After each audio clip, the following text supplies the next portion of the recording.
안녕하세요. 자, 역학방송 사주명리학 기초 상생상극에 대한 설명을 드리고자 합니다. 지난 시간까지 이제 오행의 특징들에 대해서 여러 가지 설명을 드렸는데 그 오행들은 목화, 토금수 각기 개별적으로 어떤 특성을 갖기도 하지만 서로의 관계에 있어서는 극하기도 하고 생하기도 하는 그런 작용을 합니다. 그래서 이 상생, 그러니까 생하는 것을 상생, 그리고 극하는 것을 상극, 뭐 이렇게 이야기하죠. 그래서 보통 우리가 일반적으로 상생하면 좋은 건데, 하면 상극하면 나쁜 관계 아니냐, 뭐 이렇게 이해하시는 분들도 간혹 있습니다. 그러나 상생만 한다고 해서 좋은 것이 아니고 또 상극만 한다고 해서 좋은 것이 아니고 이 상생과 상극은 적절하게 서로 균형을 맞추어 나가는 것이 아주 중요하다. 이렇게 말씀드릴 수가 있습니다. 또한 이렇게 상생하거나 상극하는 데는 그 원리가 있는데요. 어떻게 해서 상생하는 원리가 생겼고 어떻게 해서 상극하는 원리가 생겼는가 하는 것에 대한 이제 그 이론을 말씀드리고자 하는데, 먼저 그것을 이해하고자 한다면 우리 하도와 낙서라는 개념에서 파생된 수리 체계, 숫자의 체계를 가지고 상생상극의 원리를 이해하는 것이 이제 일반적인 방법입니다. 그래서 이제 그 하도와 낙서라는 것이 무엇인가 한번 살펴보면서요.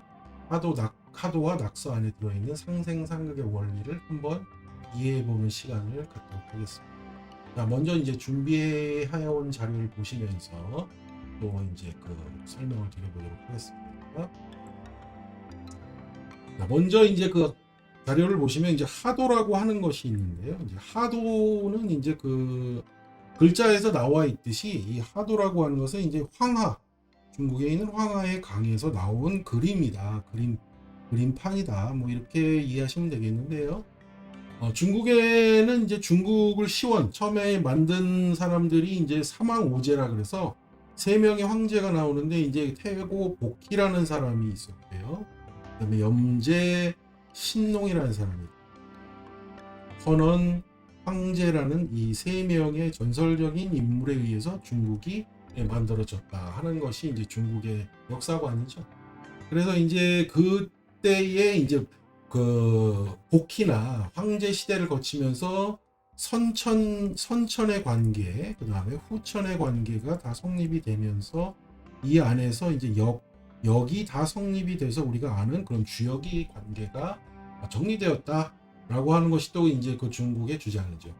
근데 이제 이것을 살펴볼 때 이제 선천과 후천의 개념이 나오는데요. 그러니까 선천이라는 것은 쉽게 말하면 이제 어떤 모든 만물이 성성되는 과정, 그것이 이제 선천의 과정이고요.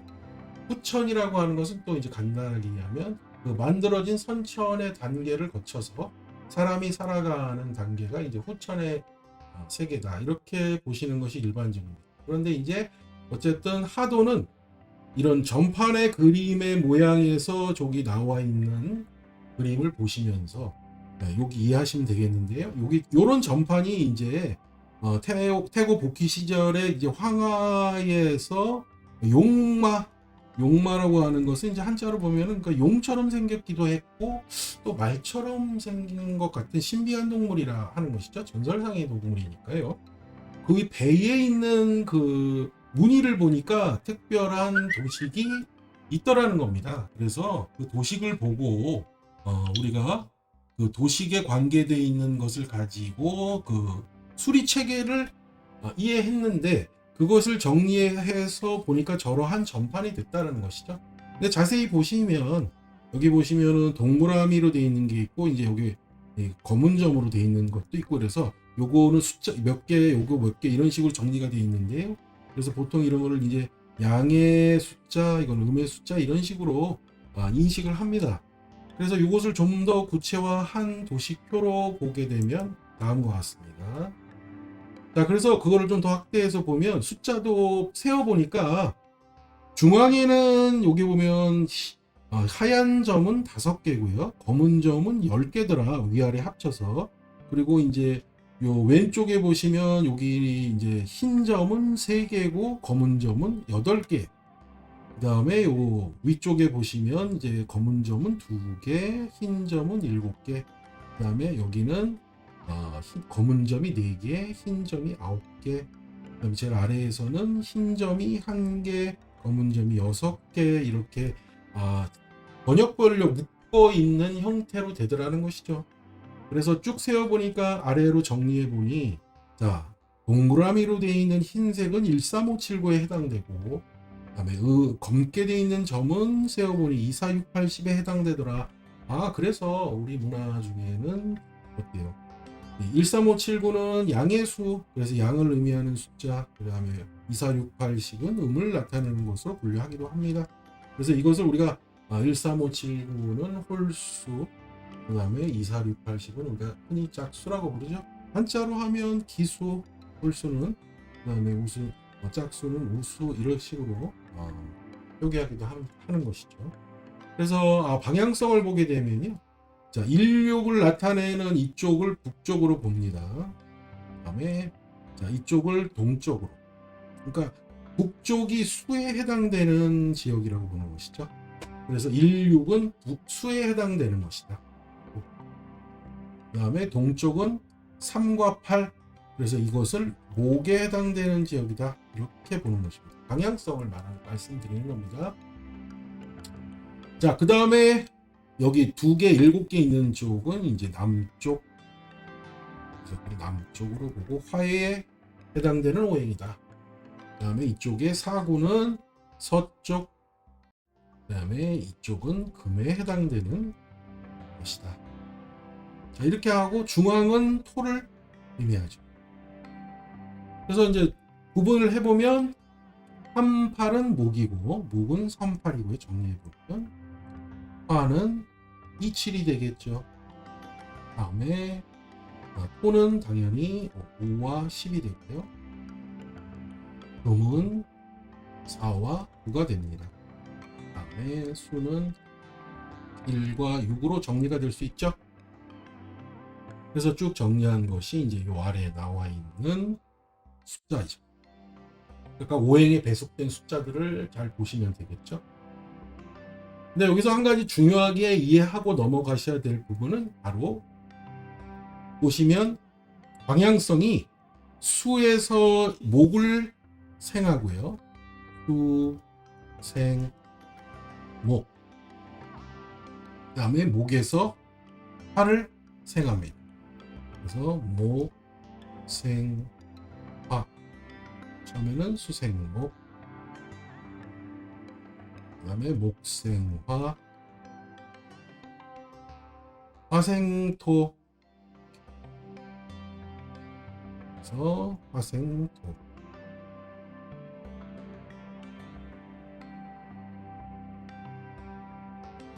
그 다음에 토생금.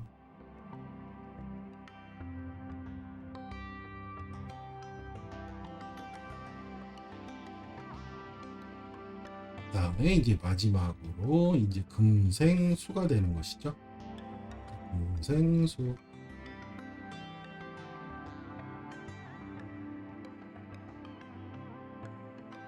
그래서 이렇게 생하는 관계가 성립이 됐다는 것이죠.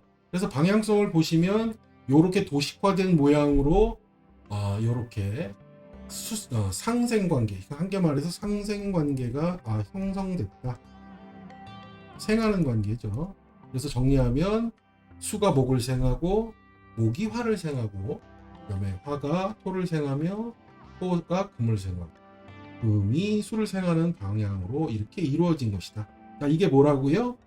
화도에서 나온 선천의 관계의 수리와 이것에 따른 상생관계가 이제 성립된 것이 바로 화도라는 것이죠.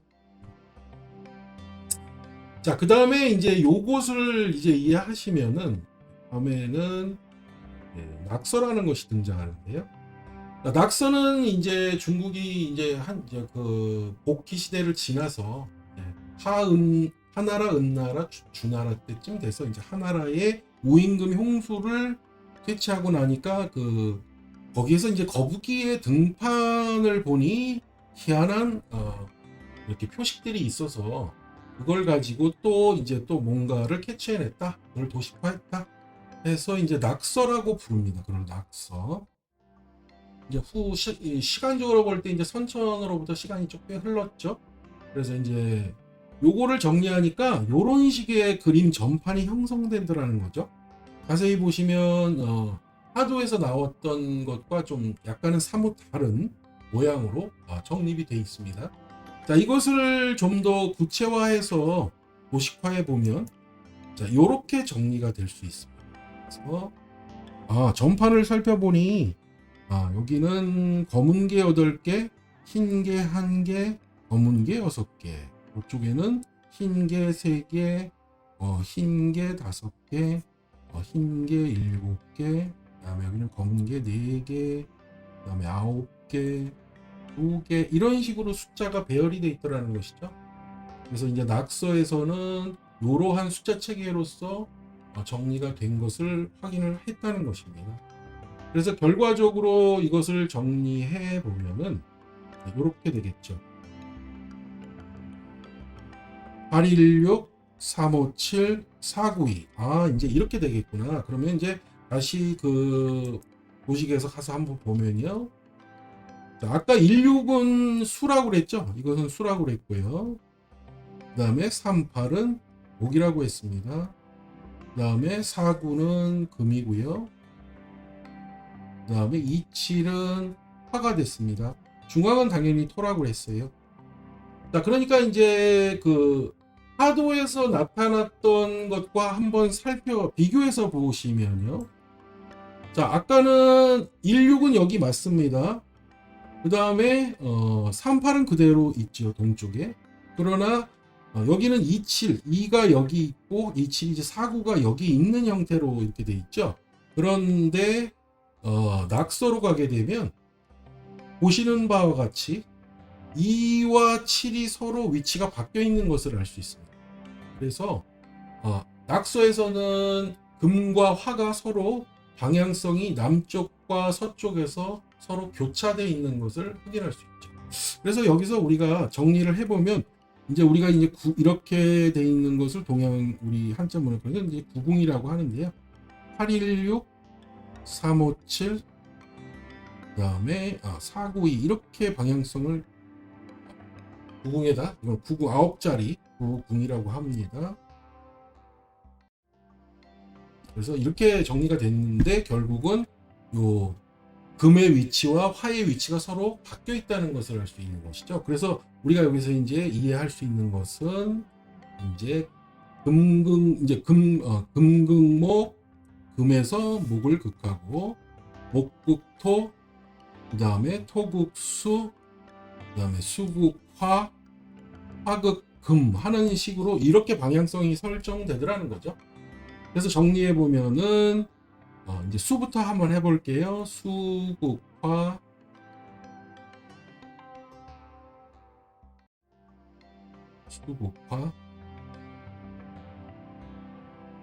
그 다음에 이제 화극금,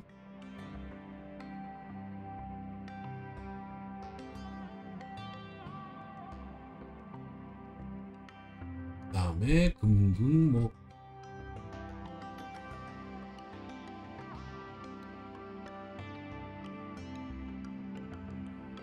그 다음에 목극토,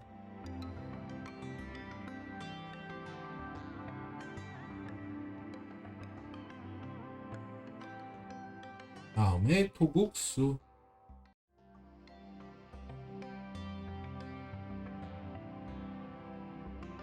그래서 여기에서는 이렇게 5가지의 또 상극의 관계가 성성이 되더라는 겁니다. 상극의 관계.